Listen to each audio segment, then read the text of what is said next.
मुख्यमंत्री. सन्मान्य प्रसाद लाडजींनी जो विषय मांडला त्यातला पहिला विषय हा वस्तुस्थिती आहे की आपण DCR मध्ये टू व्हीलर पार्किंग हा विषयच ठेवलेला नाही किंवा त्याच्यावर त्या प्रकारे आपण जोर दिलेला नाही. त्यामुळे आज अनेक ठिकाणी जेव्हा आपण विशेषतः इलायची सारखं बांधकाम करतो त्या ठिकाणी टू व्हीलरचं पार्किंगच नाही आणि मग सगळ्या लोक दिसेल त्या ठिकाणी टू व्हीलर पार्किंग करतात. त्यांनी जे सांगितलं तेही खरं आहे. BDD ते आमच्या लक्षात आलं, नंतर आपण ते त्याच्यामध्ये इन्क्लूड करून घेतलं आणि म्हणून त्या संदर्भात नगरविकास विभागाला आणि मुंबई महानगरपालिकेला सूचना देऊन आपल्या DCR मध्ये तशा प्रकारचा काय बदल करता येईल हा प्रयत्न आपण करू. दुसरा मुद्दा जो प्रसादजींनी मांडला की SMS उशिरा येतात, हे खरं आहे. काही बाबतीत असे घडलेल्या एक महिन्यांनी SMS आले आहेत.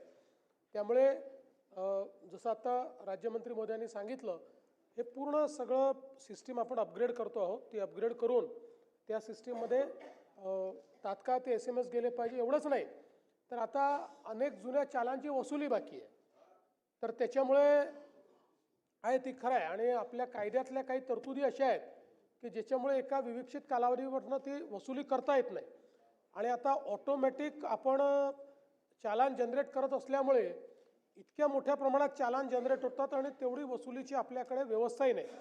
आणि म्हणून या संदर्भात काही लोक अदालत घेऊन अशा प्रकारच्या ज्या काही चालान जुने आहेत हे चालान त्या ठिकाणी लोक अदालतीच्या माध्यमातून काही रिलीफ देऊन आणि त्या चालांची वसुली करण्याचा एक विचार आपण करतो आहोत. त्या संदर्भातली कारवाई आपण करणार आहोत. दुसरं, एक मध्यंतरी मी बैठक घेतली होती, एक सिस्टीम देखील आम्ही लावण्याचा प्रयत्न करतो आहोत की चालान जनरेट झालं तर 6 महिन्यात त्याची वसुली करता आली पाहिजे. आज आपल्याकडे आपण आपल्या सिस्टीममध्ये कोणाचा लायसन्स रद्द करत नाही, कोणाचं रजिस्ट्रेशन रद्द करत नाही. त्यामुळे काही लोक तर हॅबिच्युअल चालान घेतात आणि भरतच नाहीत. तर त्या दृष्टीने एक व्यवस्था कशी उभी करता येईल हा देखील प्रयत्न आपण निश्चितपणे करतो.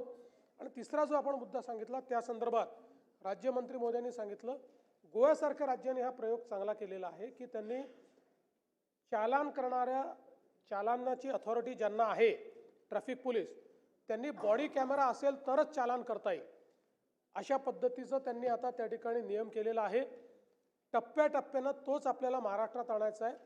पहिल्यांदा काही प्रमुख शहरांमध्ये आपण तो हे करू, कारण आपल्याला माहिती आहे की शेवटी सगळी भांडणं वाद विवाद ह्या चालांच्या दरम्यान खूप होतात. म्हणजे मेरे को पहचानता नहीं क्या असे सांगणारे लोक आहेत आणि तू किसके औलाद आहे म्हणणारे लोक आहेत. त्याच्यामुळे या संदर्भात जर बॉडी कॅमेरा असला तर या सगळ्या गोष्टी मिनिमाइज होतील आणि भविष्यातही काही लिटिगेशन झाले तर त्यात आपल्याला सोपं पडेल. आणि म्हणून टप्प्याटप्प्यानं बॉडी वॉर्न कॅमेरा हा आणण्याचा देखील शासनाचा विचार आहे. बंटी पाटील.